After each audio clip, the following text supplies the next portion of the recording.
법정이 조용했습니다. 판사석, 검사석, 변호인석, 그리고 피고인석에 앉아있는 제 아들. 45살 민수가 수갑을 찬 채 고개를 숙이고 있었습니다. 피고인 강민수, 일어서십시오. 판사가 말했습니다. 민수가 떨리는 다리로 일어섰어요. 피고인은 실질 아버지인 피해자 강철수 씨를 치매 환자로 위장하여 재산 50억 원을 빼돌리려 한 혐의로 기소되었습니다. 방청석에서 탄식이 흘러나왔습니다. 민수가 저를 봤습니다. 눈물이 그의 뺨을 타고 흘렀어요. 아버지, 죄송합니다. 저는 그를 똑바로 봤습니다. 75살 평생 일해서 모은 재산, 그리고 그것을 노린 친아들. 어떻게 이렇게 됐을까요? 이야기는 6개월 전으로 거슬러 올라갑니다. 그날 아침 저는 아직 아무것도 몰랐습니다. 제 아들이 저를 어떻게 이용하려는지. 이야기 시작 전 구독과 좋아요 부탁드려요. 스토리 제작에 큰 힘이 됩니다. 그럼 바로 이어서 이야기 시작해 볼까요? 오늘도 새벽 5시에 눈이 떠졌습니다. 75살이 되니 잠이 짧아졌어요. 젊었을 때는 8시간도 모자라던 사람이 이제는 5시간이면 충분하더군요. 침대에서 일어나 창문을 열었습니다. 시원한 공기가 들어왔어요. 가을이었죠. 제가 가장 좋아하는 계절이었습니다. 샤워를 하고 옷을 갈아입었어요. 거실로 나왔죠. 아들 민수가 소파에 앉아 있었습니다. 노트북을 보고 있더군요. 민수야, 벌써 일어났어? 아, 아버지. 네. 일찍 일어났어요. 무슨 일 있어? 아니요. 그냥 처리할 서류가 있어서요. 민수는 45살이었습니다. 제 외동아들이었죠. 대기업 부장으로 잘 나가고 있었어요. 3년 전에 저희 집으로 들어왔습니다. 회사가 집에서 가깝다는 이유였죠. 며느리 지연이랑 같이요. 커피 드릴까요, 아버님? 지연이가 부엌에서 나왔습니다. 아니야. 내가 할게. 아니에요. 제가 할게요. 지연이는 착한 며느리였습니다. 친절하고 예의 바르고 민수가 좋은 사람을 만났다고 생각했어요.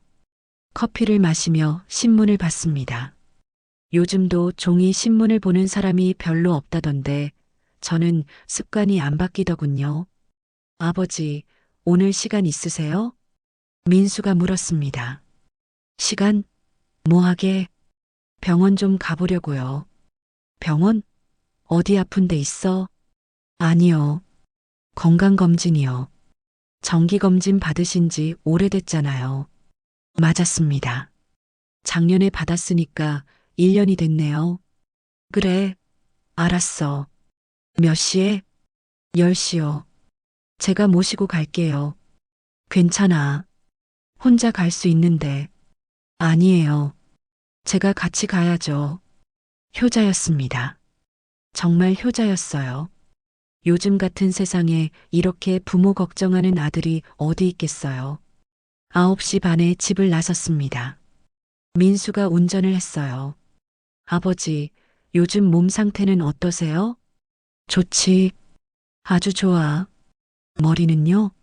어지럽거나 그런 거 없으세요? 없어. 왜? 아니요. 그냥 여쭤본 거예요. 병원에 도착했습니다. 강남에 있는 큰 병원이었어요. 여기, 우리 동네 병원 가면 되는데, 여기가 시설이 좋대요. 정밀 검사 받으시는 게 좋을 것 같아서요. 접수를 했습니다. 신경과였어요. 신경과? 나 어디 아프지도 않은데. 정밀 검사요, 아버지. 나이 드시면 뇌 검사도 해봐야 한대요. 그래. 대기실에 앉아 기다렸습니다. 30분쯤 지났을까요? 강철수님, 제 이름이 불렸습니다. 진료실로 들어갔어요. 민수도 따라 들어왔죠. 의사는 50대 중반으로 보였습니다. 안녕하세요. 김영호 교수입니다. 안녕하세요. 오늘은 무엇 때문에 오셨나요? 민수가 먼저 말했습니다. 저희 아버지 건강검진 받으러 왔어요. 특히 신경과 쪽으로요. 아, 네. 어떤 증상이 있으신가요? 증상? 저는 요즘 깜빡깜빡 하시는 것 같아서요. 민수가 제 말을 끊었습니다. 깜빡깜빡? 나 그런 적 없는데? 아버지, 지난주에도 약속 잊으셨잖아요. 그건 그냥 바빠서 그런 거지. 의사가 저를 봤습니다. 환자분, 최근에 기억력이 떨어지신다고 느끼세요? 아니요. 전혀요. 같은 말을 반복하신다거나 물건을 자주 잃어버리신다거나. 아니요. 아버지, 지난달에도 지갑 잃어버리셨잖아요. 그건 한 번이었어. 누구나 그럴 수 있잖아. 의사가 고개를 끄덕였습니다. 일단 검사를 해보시죠. MRI랑 인지 기능 검사요. 검사를 받았습니다. MRI는 30분 걸렸어요. 인지 기능 검사는 1시간 걸렸죠. 간단한 질문들이었습니다. 오늘이 며칠인지, 지금 어디에 있는지, 100에서 7씩 빼기 같은 거요. 다 맞췄습니다. 어려운 것도 아니었어요. 검사가 끝나고 다시 진료실로 갔습니다. MRI 결과는 일주일 후에 나옵니다. 인지 검사는 정상이시네요. 그렇죠? 제가 멀쩡하다니까요. 하지만 초기에는 검사에서 안 나올 수도 있어요. 경과를 지켜봐야 합니다. 집으로 돌아오는 길이었습니다. 민수가 운전하면서 말했어요. 아버지, 괜찮으시죠? 당연하지. 나 아무렇지도 않아. 그래도 조심하셔야 해요. 나이 드시면. 알아. 걱정 마. 집에 도착했습니다. 민수는 회사에 간다며 나갔어요. 저는 서재로 갔습니다. 책을 읽으려고요. 그런데 문득 이상한 생각이 들었습니다. 왜 갑자기 병원에 가자고 했을까? 제가 뭔가 이상한 행동을 한 적이 있나? 생각해 봤습니다. 최근 몇 달을요. 기억력은 괜찮았어요. 약속도 안 잊어버렸고 물건도 안 잃어버렸죠. 지갑 잃어버린 건 택시에 두고 내린 거였습니다. 다음 날 찾았고요. 약속 잊은 것도 기억이 안 나네요. 언제 그랬지? 뭔가 이상했습니다. 저녁 6시쯤이었습니다. 민수가 퇴근했어요. 아버지, 저녁 뭐 드시고 싶으세요? 아무거나. 내 어머니가 잘 만들던 된장찌개 먹고 싶네. 어머니요? 응. 내 엄마 말이야. 민수의 표정이 이상해졌습니다. 아버지, 어머니 돌아가신 지 10년 됐잖아요. 알아. 그래서 그립다는 거지. 내가 치매 걸렸어? 아, 아니요. 죄송해요. 왜 이렇게 예민하게 구는 거지?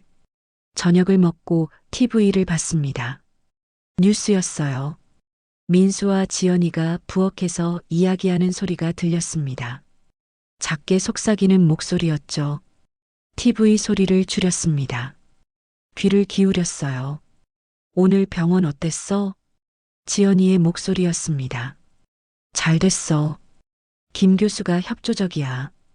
MRI 결과는 일주일 후래. 그때 진단서 나올 거야. 진단서? 무슨 진단서? 정말 괜찮겠어? 아버님 멀쩡하신데. 괜찮아. 김 교수가 다 알아서 할 거야. 돈도 충분히 줬고, 심장이 두근거렸습니다. 후견인 선정은 언제 신청할 거야? 진단서 나오면 바로. 변호사도 다 준비됐어. 후견인? 무슨 소리지? 재산 이전은? 단계적으로 할 거야. 한꺼번에 하면 의심받을 수 있으니까. 온몸이 얼어붙었습니다. 제 아들이 제 재산을 빼돌리려는 건가? 부엌에서 발소리가 났습니다. 급하게 TV 소리를 키웠어요. 민수가 거실로 나왔습니다. 아버지, 물 드릴까요? 아니, 괜찮아. 일찍 주무세요. 피곤하시겠어요. 그래, 민수가 2층으로 올라갔습니다. 저는 소파에 앉아 있었습니다. 생각이 복잡했어요. 방금 들은 게 진짜일까? 아니면 제가 잘못 들은 걸까? 진단서, 후견인, 재산 이전. 아니야. 설마. 민수가 그럴 리 없어. 하지만 분명히 들었습니다. 김 교수한테 돈을 줬다고. 진단서가 나온다고. 잠이 오지 않았습니다. 밤새 뒤척였어요. 다음 날 아침이었습니다. 민수는 일찍 출근했습니다. 지연이도 친구 만난다며 나갔어요. 혼자 집에 남았습니다. 민수 방으로 올라갔습니다. 문을 열었어요. 책상 서랍을 열어봤습니다. 서류들이 있었죠. 하나하나 확인했습니다. 그리고 발견했습니다. 한 장의 서류를요. 성년 후견 제도 안내문. 후견인이 뭔지 찾아봤습니다. 핸드폰으로요. 판단 능력이 부족한 성인을 보호하기 위해 법원이 후견인을 선정하는 제도, 치매, 정신질환 등. 손이 떨렸습니다. 민수가 절 치매 환자로 만들려는 건가? 더 찾아봤습니다. 서랍 깊숙한 곳에서 또 다른 서류를 발견했어요. 재산관리 위임 계약서 초안. 내용을 읽었습니다. 제 명의의 모든 부동산과 예금을 민수에게 위임한다는 내용이었어요. 50억 상당의 재산이었습니다. 뒤편에 메모가 있었습니다. 민수 필체였어요. 1단계 치매 진단 확보 김영우 교수, 2단계 후견인 선정 신청 박준호 변호사, 3단계 재산관리 위임 서명 유도, 4단계 명예 이전 단계적 계획이었습니다. 치밀한 계획이었어요. 제 아들이 저를 치매 환자로 만들어서 재산을 빼돌리려는 거였습니다. 주저앉았습니다. 책상 앞에서요. 어떻게 이럴 수가. 45년을 키웠습니다. 대학 보내고 결혼시키고 손주도 봤어요. 그 아들이 저를 이용하려고? 아니, 이용이 아니라 파괴하려는 거잖아요. 제 정신을 의심하게 만들어서요. 한참을 그렇게 앉아 있었습니다. 그리고 결심했습니다. 당하고만 있을 수는 없어. 맞서 싸워야 해. 하지만 어떻게 증명하지? 서류를 사진으로 찍었습니다. 핸드폰으로요. 모든 페이지를요. 그리고 원래 자리에 다시 놨습니다. 민수가 눈치채면 안 되니까요. 방에서 나왔습니다. 거울을 봤습니다. 75살 노인이 보였어요. 하지만 제 눈은 또렷했습니다. 정신도 멀쩡했고요. 절대 지지 않을 겁니다. 제 아들이 어떤 계획을 세웠든 저는 그보다 한 수 위를 갈 거예요. 싸움은 이제 시작입니다. 서류를 발견한 다음 날부터 저는 이중 생활을 시작했습니다. 겉으로는 평범한 아버지, 속으로는 탐정이 된 거죠. 민수는 평소처럼 행동했어요. 아침마다 아버지, 잘 주무셨어요? 라고 물었고 저녁엔 함께 식사했죠. 하지만 저는 알고 있었습니다. 그 미소 뒤에 어떤 계획이 숨어 있는지요. 일주일 후였습니다. 아버지, 오늘 병원 가실 날이에요. 병원? MRI 결과 나왔대요. 같이 가시죠. 다시 강남병원으로 갔습니다. 김영우 교수 진료실이었어요. 안녕하세요, 강철수님. 앉으세요. 결과가 어떻게 나왔나요? 김 교수가 모니터를 봤습니다. 민수도 옆에 서서 화면을 봤어요. MRI 상으로 약간의 뇌 위축이 보입니다.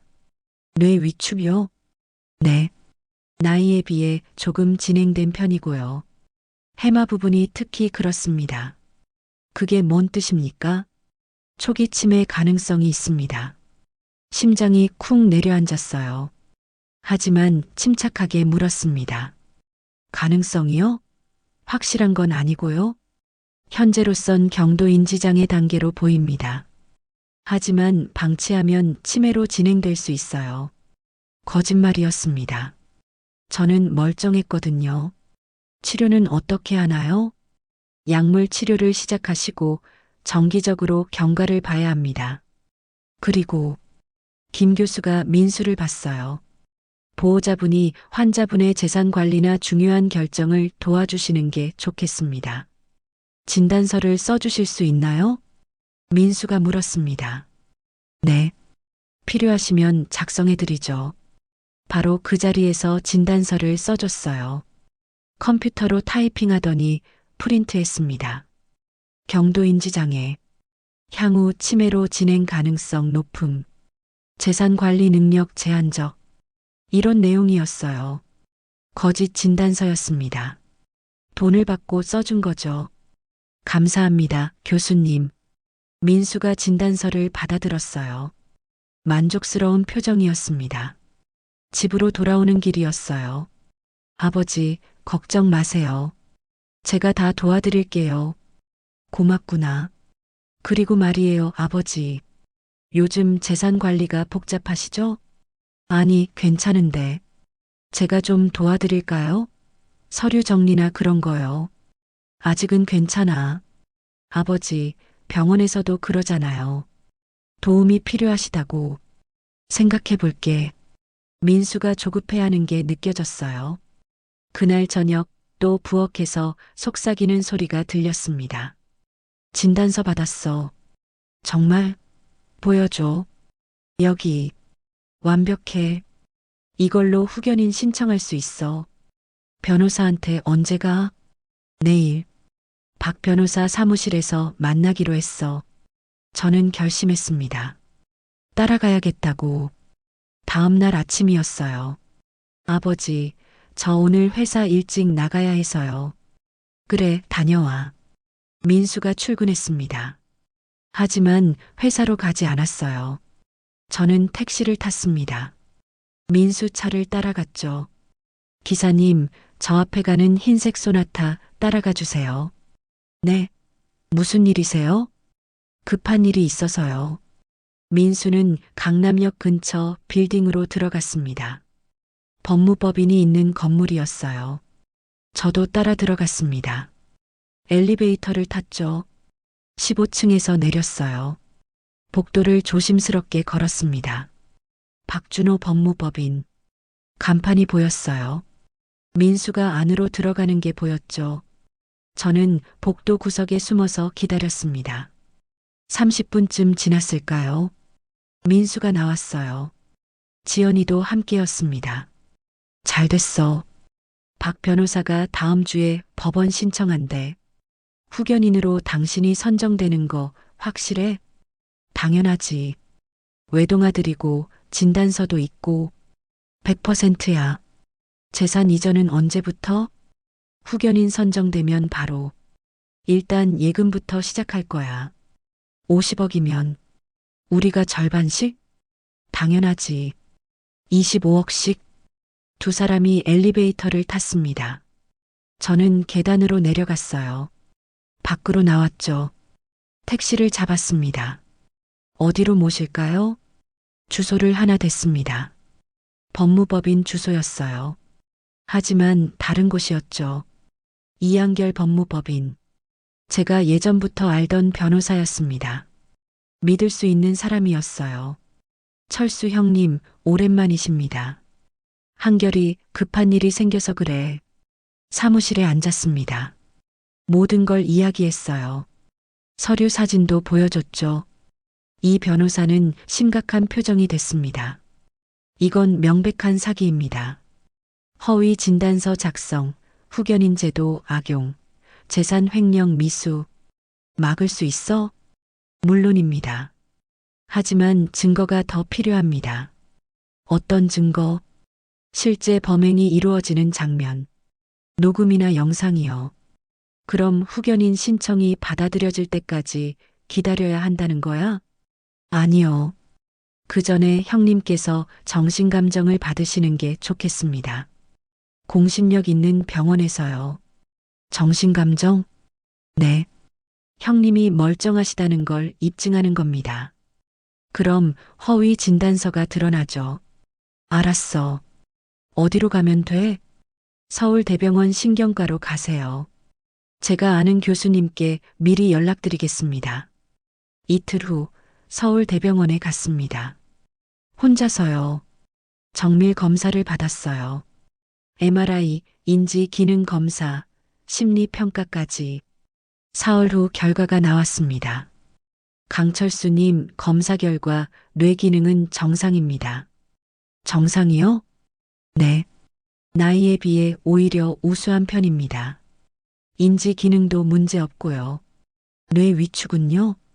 정상 노화 범위입니다. 전혀 치매 증상이 아닙니다. 진단서 받을 수 있나요? 물론입니다. 진단서를 받았어요. 인지 기능 정상, 치매 소견 없음, 재산 관리 능력 정상, 이한결 변호사에게 전달했습니다. 좋습니다. 이제 상대방이 움직이길 기다리는 겁니다. 일주일 후였어요. 민수가 서류를 들고 왔습니다. 아버지, 여기 좀 서명해 주세요. 뭔데? 재산관리 위임 동의서요. 병원에서도 그러잖아요. 제가 도와드려야 한다고. 아직 생각 중이야. 아버지, 빨리 하시는 게 좋아요. 나중에 더 복잡해질 수 있어요. 다음에. 아버지, 민수의 목소리가 높아졌어요. 처음이었습니다. 제게 이런 식으로 말한 게요. 왜 자꾸 미루세요? 제가 아들이잖아요. 알아. 그래서 신중하게 생각하는 거야.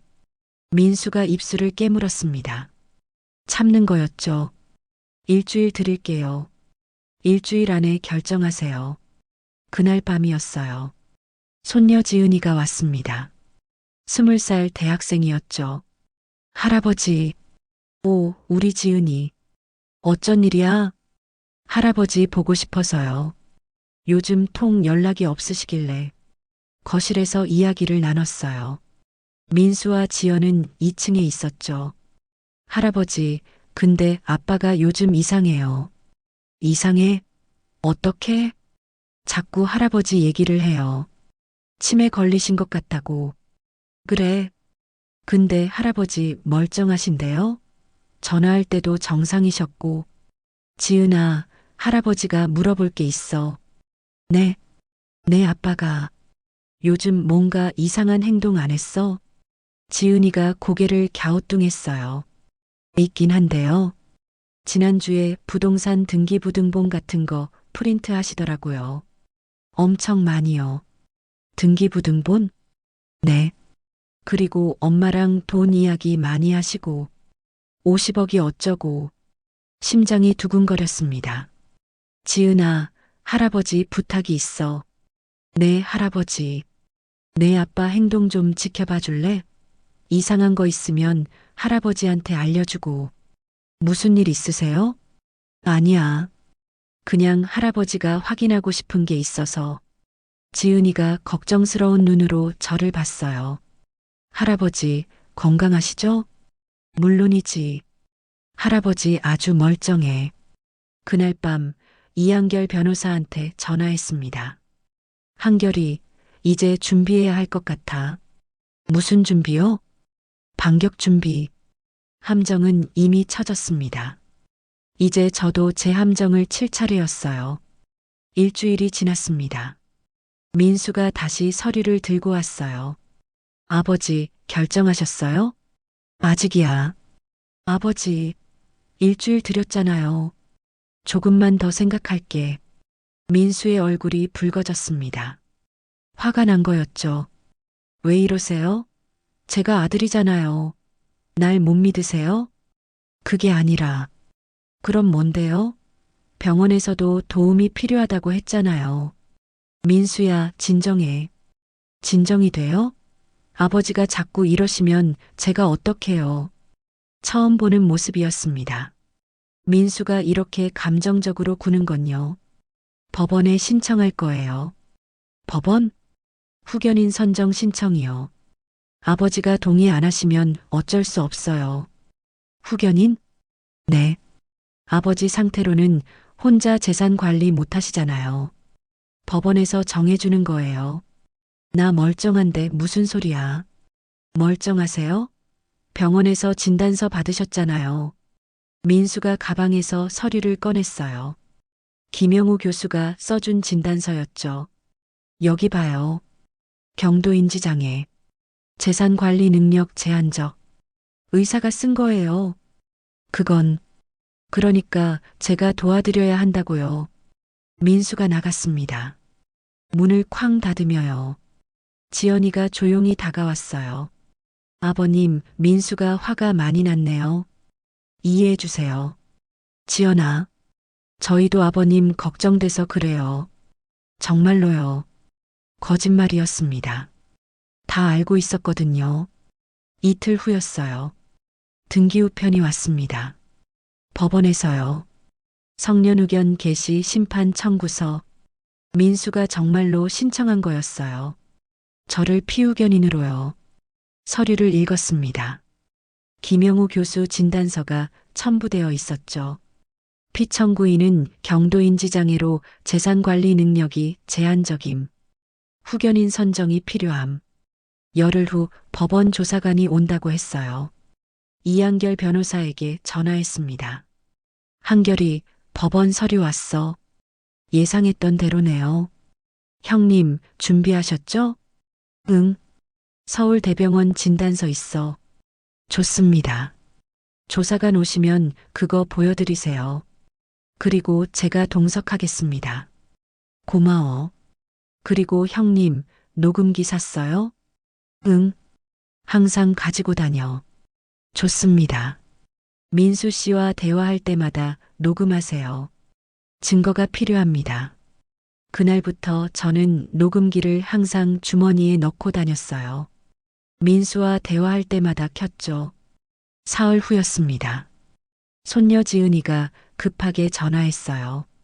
할아버지, 큰일 났어요. 무슨 일이야?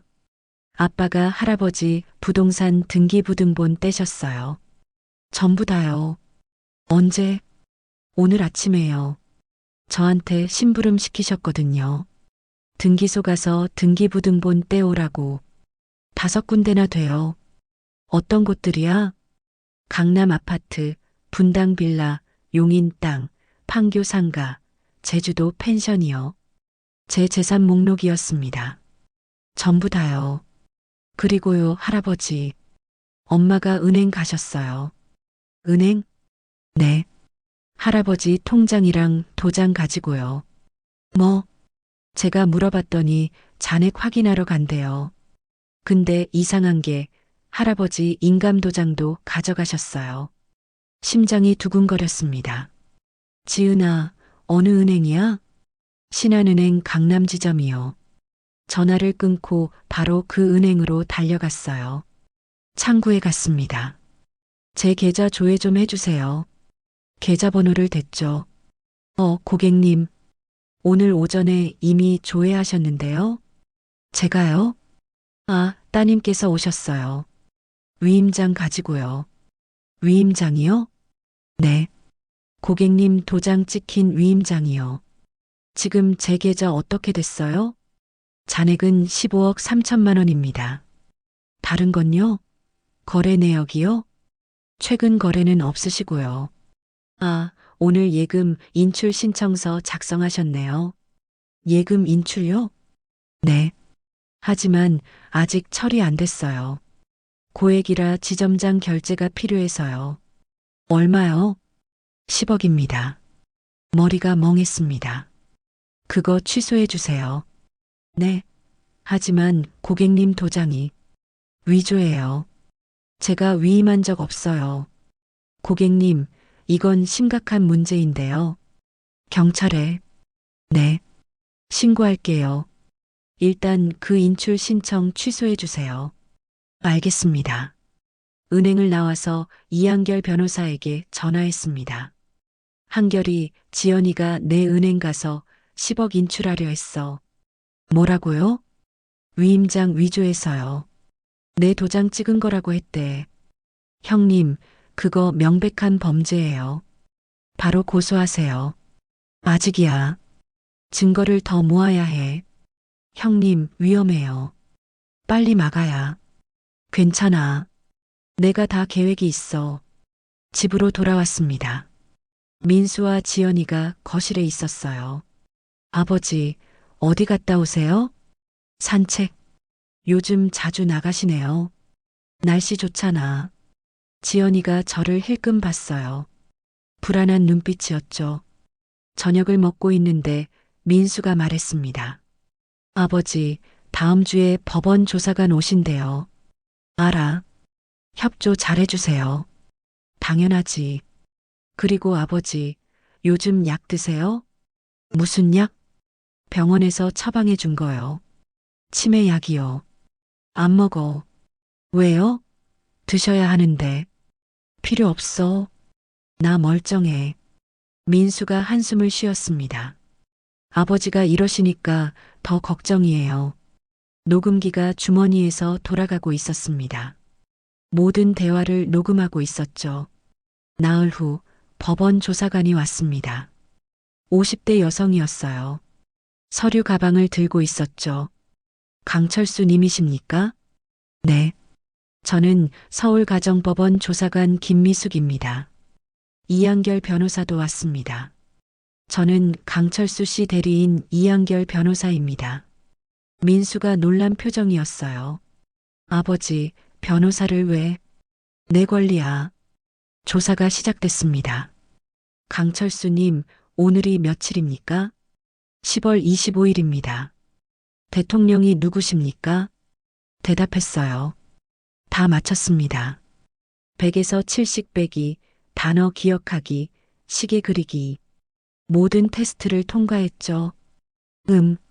인지 기능은 정상으로 보이네요. 민수가 끼어들었습니다. 조사관님, 하지만 병원 진단서 보셨잖아요. 네. 경도인지장애라고 되어 있더군요.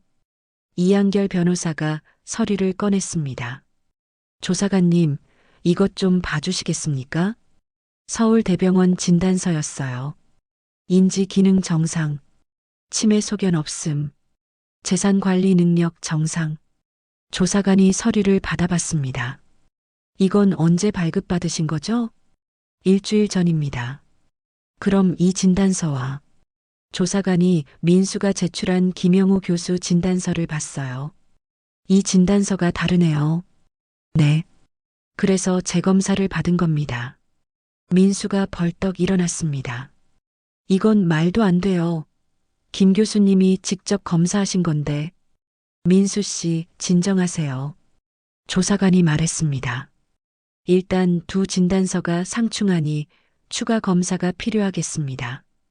조사관님, 법원에서 지정한 병원에서 재검사 받으시기 바랍니다. 조사관이 돌아갔습니다. 민수가 저를 노려봤어요. 아버지, 왜 이러세요? 뭘? 몰래 병원 가서 검사 받고 변호사까지 고용하고. 내 권리야. 혹시 아버지, 저 못 믿으세요? 저는 민수를 똑바로 봤습니다. 믿을 수 있게 행동해봐. 뭐라고요? 은행 간 거 알아.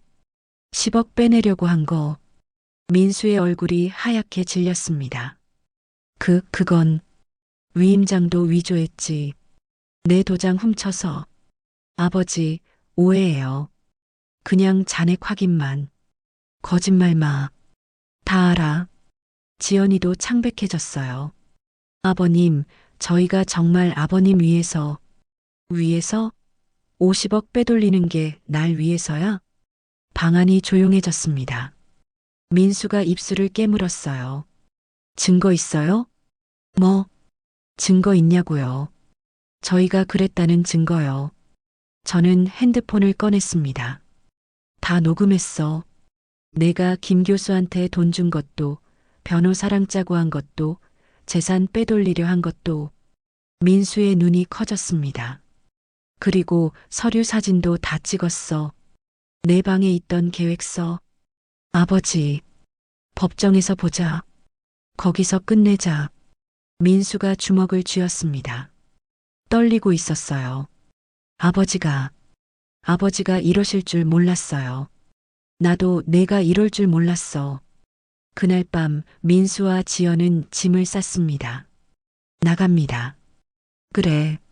아버지, 후회하실 거예요. 후회는 내가 할 거야. 문이 닫혔습니다. 혼자 남았어요. 하지만 외롭지 않았습니다. 이제 싸움이 시작되니까요. 진짜 싸움이요. 민수가 나간 다음 날 법원에서 연락이 왔습니다. 강철수님, 법원 지정 병원에서 재검사 받으셔야 합니다. 알겠습니다. 삼성서울병원 신경과로 예약되었습니다. 이틀 후 오전 10시입니다. 삼성서울병원. 국내 최고 병원 중 하나였죠. 이한결 변호사와 함께 갔습니다. 검사는 하루 종일 걸렸어요. MRI, CT, 혈액검사, 인지기능평가, 심리검사. 일주일 후 결과가 나왔습니다. 강철수님, 모든 검사 결과 정상입니다. 담당 교수가 말했습니다. 뇌 구조 정상, 인지 기능 우수, 치매 소견 전혀 없음. 75세 치고 아주 건강하십니다. 진단서 부탁드립니다. 물론이죠. 법원에 제출할 정식 진단서를 받았어요. 이제 어떻게 됩니까? 법원 조사관에게 물었죠. 재검사 결과 정상이시니 후견인 선정 청구는 기각될 것 같습니다. 그럼 제 아들은요? 허위 진단서 제출 의혹이 있으니 수사 의뢰를 할 수 있습니다. 의뢰해 주세요. 알겠습니다. 이틀 후 경찰서에서 연락이 왔습니다. 강철수님, 고소장 접수하러 오실 수 있으십니까? 지금 가겠습니다. 이한결 변호사와 함께 강남경찰서로 갔어요. 형사가 맞아줬습니다. 피해 내용을 말씀해 주시죠. 처음부터 끝까지 이야기했습니다. 노트북 메시지 발견, 가짜 진단서, 후견인 신청, 은행 위조 사건까지. 증거 있으십니까? 이한결 변호사가 서류 뭉치를 꺼냈어요. 첫째, 피의자 강민수의 계획서 사진입니다. 민수방에서 찍은 사진들이었죠. 둘째, 피의자들의 대화 녹음 파일입니다. USB를 건넸습니다. 셋째, 김영우 교수의 허위 진단서와 삼성서울병원의 정식 진단서 비교입니다. 두 진단서를 나란히 놓았어요. 넷째, 은행의 위조 위임장과 예금 인출 신청서입니다. 다섯째, 증인 진술서입니다. 손녀 강지은 씨가 작성한 거예요. 지은이가 목격한 모든 것이 적혀 있었죠. 형사가 서류들을 보더니 고개를 끄덕였습니다. 증거가 충분하네요. 즉시 수사 착수하겠습니다. 감사합니다. 참고로 김영우 교수도 조사해야겠네요. 허위 진단서 작성죄입니다. 부탁드립니다. 사흘 후였어요. 김영우 교수가 경찰에 소환됐습니다. 뉴스에 나왔죠. 유명 대학병원 교수 허위 진단서 작성 혐의로 조사. 그날 저녁 민수에게서 전화가 왔습니다. 아버지, 왜? 제발 고소 취하해 주세요. 안 돼. 아버지, 제가 잘못했어요. 정말 잘못했어요. 이제 와서 사과해? 죄송합니다. 진심으로 죄송해요. 제발 용서해 주세요. 민수야, 넌 날 죽이려 한 거나 마찬가지야. 치매 환자로 만들어서 재산 빼돌리려 했잖아. 아버지. 그리고 은행에서 위조까지 했어. 10억을 빼내려고. 제가 미쳤었어요. 돈에 눈이 멀었어요. 이제 와서 후회해도 늦어. 아버지, 저 이러다 감옥 가요. 당연하지. 가야지. 전화를 끊었습니다. 마음이 아팠어요. 하지만 어쩔 수 없었죠. 일주일 후 검찰에서 연락이 왔습니다. 강철수님, 피의자 강민수와 박지연을 기소하기로 했습니다. 혐의가 뭡니까? 사기, 사문서 위조, 공문서 위조, 횡령 미수입니다. 김영우 교수는요? 허위 진단서 작성죄로 별도 기소합니다. 두 달 후 첫 공판이 열렸습니다. 서울중앙지방법원 형사 12부였어요. 방청석이 가득 찼습니다. 언론도 많이 왔죠. 효자가면 쓴 아들, 아버지 치매 위장에 50억 노려. 신문 헤드라인이었어요. 재판장이 입장했습니다. 2244 사기 등 사건 개정합니다. 검사가 일어섰어요. 피고인 강민수는 실부 강철수 씨를 치매 환자로 위장하여 재산 50억 원을 빼돌리려 했습니다. 민수와 지연이 피고인석에 앉아 있었어요. 두 사람 다 초췌해 보였죠. 피고인은 의사 김영우와 공모하여 허위 진단서를 작성하고 이를 근거로 성년후견인 선정을 신청했습니다. 증거들이 제출됐습니다. 계획서, 녹음 파일, 진단서, 은행 서류. 또한 피고인 박지연은 피해자 명의를 위조하여 은행에서 10억 원을 인출하려 했습니다. 지연이 고개를 숙였어요. 다음은 제 차례였습니다. 증인석에 섰죠. 증인은 피해자 강철수입니다. 선서하십시오. 양심에 따라 숨김없이 말하고 거짓을 말하면 위증의 벌을 받기로 맹세합니다. 검사가 질문했습니다. 피해자께서는 언제 피고인의 계획을 알게 되셨습니까? 석 달 전입니다. 아들 방에서 서류를 발견했어요. 어떤 서류였습니까? 성년후견 제도 안내문과 재산관리 계획서였습니다. 단계별로 어떻게 제 재산을 빼돌릴지 적혀 있었어요. 그때 어떻게 하셨습니까? 증거를 모으기 시작했습니다.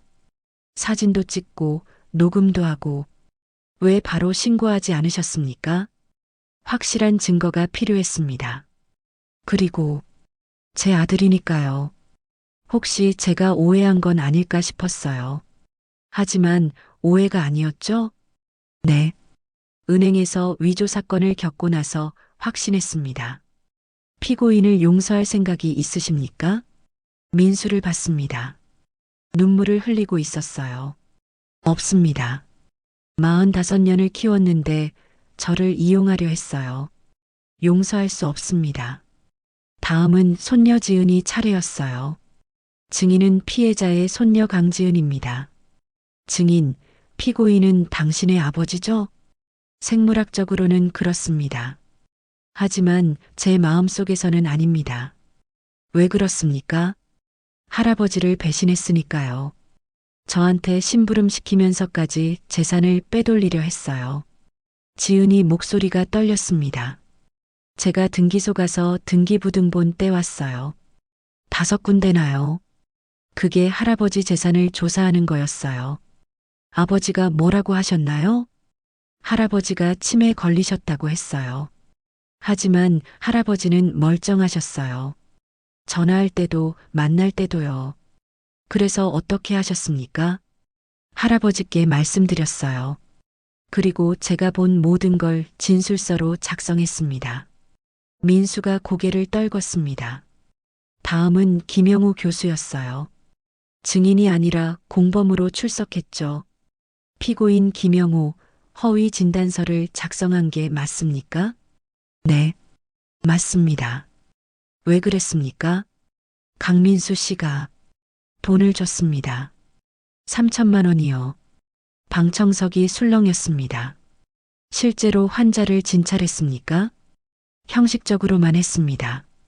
인지 검사 결과는 정상이었지만 진단서에는 치매 소견이 있다고 썼습니다. 의사로서 양심의 가책은 없었습니까? 김 교수가 눈물을 흘렸습니다. 죄송합니다. 돈에 눈이 멀었습니다.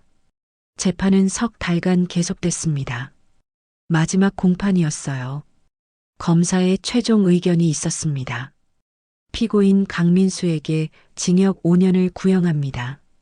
피고인 박지연에게 징역 3년을 구형합니다. 피고인 김영호에게 징역 2년과 자격정지 3년을 구형합니다. 민수의 변호사가 일어났습니다. 재판장님, 피고인은 깊이 반성하고 있습니다. 선처를 부탁드립니다. 하지만 재판부의 표정은 차가웠습니다. 피고인들, 마지막으로 할 말 있습니까? 민수가 일어섰어요. 재판장님, 그리고 아버지, 저를 봤습니다. 저는 정말 나쁜 아들이었습니다. 아버지를 이용하려 했어요.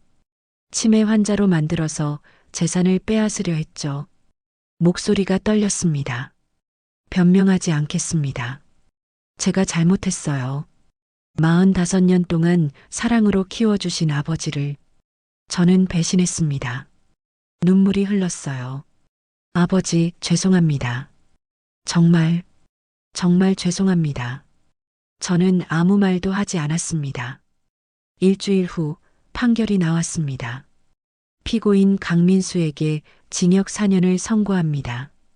민수가 주저앉았어요. 피고인 박지연에게 징역 2년 6개월을 선고합니다. 피고인 김영호에게 징역 1년 6개월과 자격정지 2년을 선고합니다. 방청석에서 한숨이 흘러나왔습니다. 재판이 끝났어요. 법정을 나오는데 지은이가 저를 안았습니다. 할아버지, 힘드셨죠? 괜찮아. 이제 끝났어요. 응, 끝났어. 밖으로 나왔습니다. 햇살이 따뜻했어요. 새로운 시작이었습니다. 판결 후 일주일이 지났습니다. 민수는 교도소로 갔어요. 4년형. 지연이도 2년 6개월형을 받았죠. 김영우 교수는 의사 면허가 정지됐습니다. 2년간요. 집은 조용했어요. 너무 조용했죠. 혼자였습니다. 75살에 다시 혼자가 된 거예요. 하지만 외롭지는 않았습니다. 손녀 지은이가 자주 왔거든요. 할아버지, 오늘 저녁 제가 해드릴게요. 고맙구나. 할아버지 혼자 계시면 안 돼요. 제가 자주 올게요. 넌 학교 다녀야지. 괜찮아요. 할아버지가 더 중요해요. 지은이는 착한 아이였습니다. 진짜 가족이었죠. 한 달 후 민사재판도 시작됐습니다. 재산 환수 소송이었어요. 민수와 지연이 빼돌리려 했던 돈, 김영호에게 준 뇌물, 변호사 비용까지 모두 청구했죠. 원고 강철수의 청구를 인용합니다. 판사가 말했습니다. 피고 강민수는 원고에게 3억 5천만 원을 배상하라. 뇌물, 변호사 비용, 위자료를 합친 금액이었어요. 하지만 돈이 중요한 게 아니었습니다. 정의가 중요했죠. 2달이 지났습니다. 어느 날 교도소에서 편지가 왔어요. 민수였습니다. 봉투를 한참 들고 있었죠. 뜯어야 할까 말아야 할까? 결국 뜯었습니다. 아버지께. 감옥에서 매일 아버지 생각을 합니다. 제가 얼마나 나쁜 아들이었는지 깨달았어요. 45년 동안 사랑으로 키워주셨는데 저는 아버지를 배신했습니다. 돈이 전부인 줄 알았어요. 50억만 있으면 행복할 줄 알았죠. 하지만 여기 와서 깨달았습니다. 정말 소중한 건 돈이 아니라 가족이었다는 것을요. 너무 늦었습니다. 용서를 구할 자격도 없습니다. 그냥 아버지께 죄송하다는 말씀만 드리고 싶었어요. 건강하세요, 아버지. 제가 나오면. 아니, 나와도 뵐 얼굴이 없네요. 민수 올림. 편지를 접었습니다.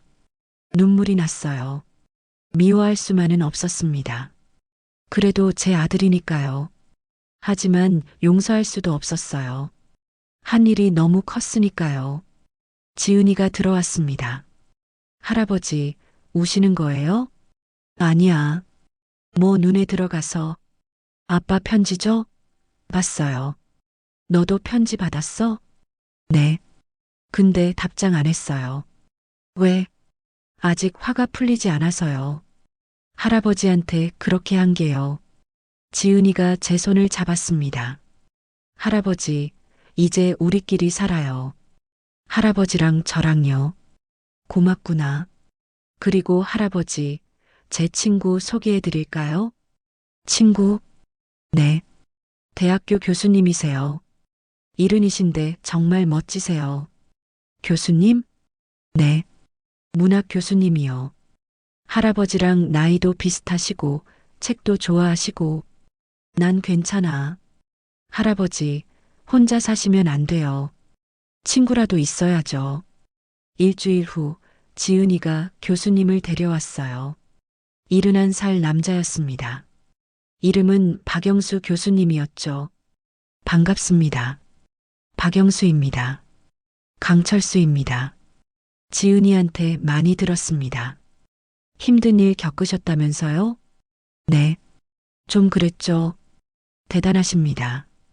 75세에 그런 일을 혼자 해결하시다니. 박 교수님은 좋은 분이었어요. 이야기도 재미있었고 지혜로웠죠. 우리는 친구가 됐습니다. 일주일에 두세 번씩 만나서 바둑도 두고 산책도 하고 책 이야기도 나눴어요. 철수 형님, 혹시 서울 떠날 생각 없으세요? 서울을요? 네. 여기는 안 좋은 기억이 많잖아요. 맞았습니다. 서울에는 민수와의 기억이 너무 많았어요. 어디로 가죠? 제주도 어떠세요? 저도 내년에 은퇴하면 내려갈 생각이거든요. 제주도 좋은 곳이에요. 바람도 좋고 사람들도 친절하고 생각해 봤습니다. 새로운 시작이 필요했어요. 석 달 후 결정했습니다. 지은아, 할아버지 제주도 간다. 정말요? 응. 새로 시작하고 싶어. 좋아요. 저도 자주 놀러 갈게요. 서울 집을 팔았습니다. 25억에 팔렸어요. 제주도에 작은 집을 샀죠. 바다가 보이는 집이었어요. 5억이었습니다. 남은 돈으로 뭘 할까 고민했어요. 그리고 결정했습니다. 재단을 만들기로요. 노인 학대 예방 재단. 이름을 그렇게 지었어요. 저처럼 자식한테 피해받는 노인들을 돕는 재단이었죠. 법률 지원, 상담, 보호 서비스를 제공하는 거였습니다. 10억을 출연했습니다. 뉴스에 나왔어요. 치매 위장 피해자 10억으로 노인 보호재단 설립. 많은 사람들이 연락해 왔습니다. 저도 아들한테 재산 빼앗겼어요. 도와주세요. 며느리가 저를 학대해요. 요양원에 버려졌어요. 가슴이 아팠습니다. 저 같은 사람이 이렇게 많다니. 재단은 바빴어요. 매일 상담 전화가 왔죠. 하지만 보람 있었습니다. 사람들을 도울 수 있었으니까요. 1년이 지났습니다. 제주도 생활은 평화로웠어요. 아침에 일어나면 바다를 봤습니다. 파도 소리를 들었죠. 박영수 교수님도 제주도로 내려왔어요. 근처에 집을 샀죠. 우리는 매일 만났습니다. 산책하고 바둑 두고 책 읽고. 형님, 행복하세요? 응, 정말 행복해. 다행이네요. 영수야, 고마워. 내가 없었으면 힘들었을 거야. 별 말씀을요. 저도 형님 덕분에 즐거워요. 지은이도 자주 왔어요. 방학 때마다 한 달씩 머물렀죠. 할아버지, 제주도 공기 정말 좋다. 그렇지? 할아버지 얼굴도 밝아지셨어요. 그래. 네. 서울에 계실 때보다 훨씬 행복해 보여요. 맞았습니다. 저는 행복했어요. 어느 날 재단에서 연락이 왔습니다. 이사장님, 방송국에서 인터뷰 요청이 왔습니다. 인터뷰요? 네. 노인 학대 예방 캠페인이래요. 알겠습니다. 하죠. 일주일 후 방송 녹화를 했어요. 강철수 이사장님, 직접 피해를 겪으셨다면서요? 네. 제 아들이 저를 치매 환자로 위장해서 재산을 빼돌리려 했습니다. 어떻게 대처하셨나요? 증거를 모았습니다. 그리고 법에 호소했죠. 지금은 어떻게 지내시나요? 제주도에서 평화롭게 살고 있습니다. 그리고 저처럼 피해받은 노인들을 돕고 있어요. 아드님과는요? 잠시 침묵했습니다. 연락 안 합니다. 아직은 용서할 수 없어요. 하지만 언젠가는요? 모르겠습니다. 시간이 필요할 것 같아요. 방송이 나간 후 많은 사람들이 연락했습니다. 용기를 얻었어요. 저도 싸워볼게요. 감사합니다. 보람 있었습니다. 2년이 지났습니다. 민수가 가석방됐다는 연락을 받았어요. 모범수로 일찍 나온 거였죠. 편지가 왔습니다. 아버지께 출소했습니다. 하지만 아버지를 찾아뵐 용기가 없습니다. 제가 한 일이 너무 큽니다. 작은 식당에서 일하고 있어요. 설거지요. 49살에 설거지하며 사는 게 초라하지만 이게 제 벌이라고 생각합니다. 언젠가 아버지께 용서받을 수 있을까요? 아니, 용서는 바라지 않습니다. 그냥 한 번만 뵙고 싶습니다. 민수 올림. 편지를 읽고 한참을 생각했어요. 만나야 할까 말아야 할까? 지은이에게 물었습니다. 지은아, 내 아빠 출소했대. 알아요. 저한테도 편지 왔어요. 만날 거야? 모르겠어요. 할아버지는요? 나도 모르겠어. 박영수 교수님께도 물었습니다. 영수야, 민수를 만나야 할까? 형님 마음이 편한 대로 하세요. 마음이 복잡해. 그럴 만도 하죠. 하지만 형님, 용서는 상대를 위한 게 아니에요. 자신을 위한 겁니다. 자신을 위한? 네. 미움을 품고 사는 것보다 놓아주는 게 더 편해요. 고민했습니다. 일주일을요. 그리고 결정했습니다. 민수에게 편지를 보냈어요. 민수에게 제주도로 와라. 만나자. 아버지. 일주일 후 민수가 왔습니다. 제주공항에서 택시를 타고 왔다고 했어요. 문을 열었을 때 민수는 완전히 달라져 있었습니다. 머리는 희끗희끗했고 얼굴은 수척했어요. 49살인데 60대처럼 보였죠. 아버지, 들어와. 거실에 앉았습니다. 오랜 침묵이 흘렀어요. 아버지, 죄송합니다. 알아. 변명하지 않겠습니다. 제가 잘못했어요. 그래. 용서는 바라지 않습니다. 그냥 한번 뵙고 싶었어요. 저는 민수를 봤습니다. 확실히 달라져 있었어요. 눈빛이 달랐죠. 예전의 교만함은 없었습니다. 민수야. 네, 아버지. 나도 생각 많이 했어. 널 용서할 수 있을까? 다시 아들로 받아들일 수 있을까? 민수가 고개를 숙였습니다. 결론은 이거야. 시간이 필요해. 네. 알겠습니다. 지금 당장은 용서 못해. 너무 아팠거든. 하지만 언젠가는 모르겠어. 이해합니다, 아버지. 그리고 민수야. 네. 내 인생은 내가 책임져. 나한테 기대지 마. 스스로 일어서. 네. 그렇게 하고 있어요. 설거지 한다며? 네. 부끄럽지만요. 부끄러울 것 없어. 정직하게 일하는 게 최고야. 감사합니다, 아버지. 민수는 그날 저녁 서울로 돌아갔습니다. 떠나기 전에 말했어요. 아버지, 1년에 한 번만 찾아뵙겠습니다. 제 모습 보여드리러요. 그래. 건강하세요. 너도. 문이 닫혔습니다. 가슴이 복잡했어요. 하지만 한편으로는 홀가분했죠. 박영수 교수님이 맞았어요. 용서는 상대를 위한 게 아니라 자신을 위한 거였습니다. 완전히 용서한 건 아니었어요. 하지만 미움을 조금 내려놓을 수 있었죠. 그게 시작이었습니다. 지금 3년이 더 지났습니다. 저는 78살입니다. 매일 아침 바다를 보며 산책해요. 박영수 교수님과 함께요. 재단은 잘 운영되고 있습니다. 지금까지 300명 넘는 노인을 도왔어요. 지은이는 대학을 졸업하고 변호사가 됐습니다. 재단 법률 고문으로 일하고 있어요. 민수는 약속대로 1년에 한 번씩 옵니다. 설거지에서 시작해서 지금은 작은 식당을 운영하고 있대요. 완전히 용서한 건 아닙니다. 하지만 조금씩 마음이 풀리고 있어요. 사람들이 가끔 물어요. 복수는 끝났냐고요. 저는 이렇게 대답합니다. 복수는 이미 끝났어요. 법이 정의를 세웠으니까요. 그럼 행복하세요? 네, 정말 행복해요. 진짜 복수는 행복하게 사는 거예요. 아들이 저를 무너뜨리지 못했다는 것을 증명하는 거죠. 저는 78살입니다. 그리고 지금이 제 인생에서 가장 행복한 시기예요.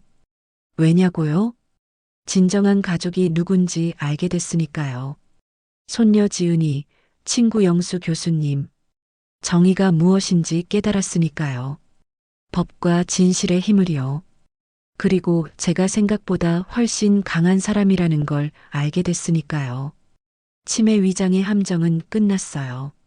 이제는 바다와 햇살 속의 평화가 시작됐죠. 매일 아침 눈을 뜰 때마다 감사합니다. 살아있다는 것에, 정의가 승리했다는 것에, 진정한 가족이 곁에 있다는 것에요. 오늘도 창문을 엽니다. 제주 바다가 보여요. 지은이가 주말에 온답니다.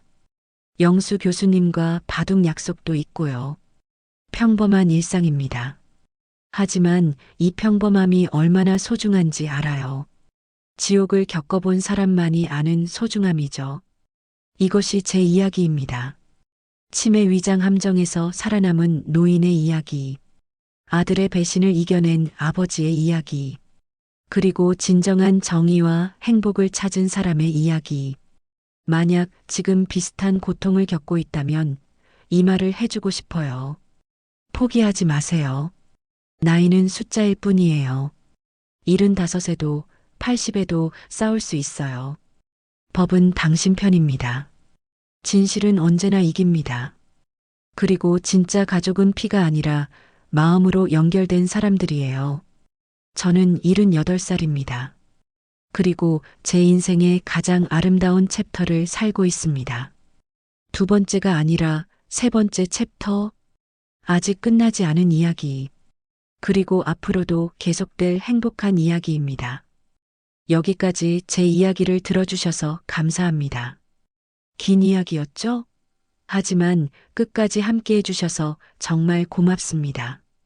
혹시 지금 이 이야기를 듣고 계신 분 중에 비슷한 고통을 겪고 계신 분이 있다면 이 말씀을 꼭 드리고 싶어요. 포기하지 마세요. 나이는 정말 숫자일 뿐입니다. 저는 75에 싸웠어요. 그리고 이겼죠. 여러분도 할 수 있어요. 60이든 70이든 80이든 상관없어요. 증거를 모으세요. 녹음하세요. 사진 찍으세요. 기록하세요. 법을 믿으세요. 법은 약자의 편입니다. 진실은 언제나 이겨요. 혼자 싸우지 마세요. 변호사를 찾고 경찰에 신고하고 주변에 도움을 요청하세요. 그리고 가장 중요한 것, 당신은 혼자가 아닙니다. 저처럼 자식한테, 가족한테 배신당한 분들이 많아요. 부끄러워할 일이 아닙니다. 당신 잘못이 아니에요. 잘못은 당신을 배신한 사람들에게 있어요. 그리고 이 영상이 도움이 되셨다면 구독과 좋아요 부탁드립니다. 여러분의 좋아요 하나하나가 이런 이야기를 더 많은 분들께 전할 수 있는 힘이 됩니다. 알림 설정도 해주시면 새로운 이야기를 가장 먼저 만나보실 수 있어요.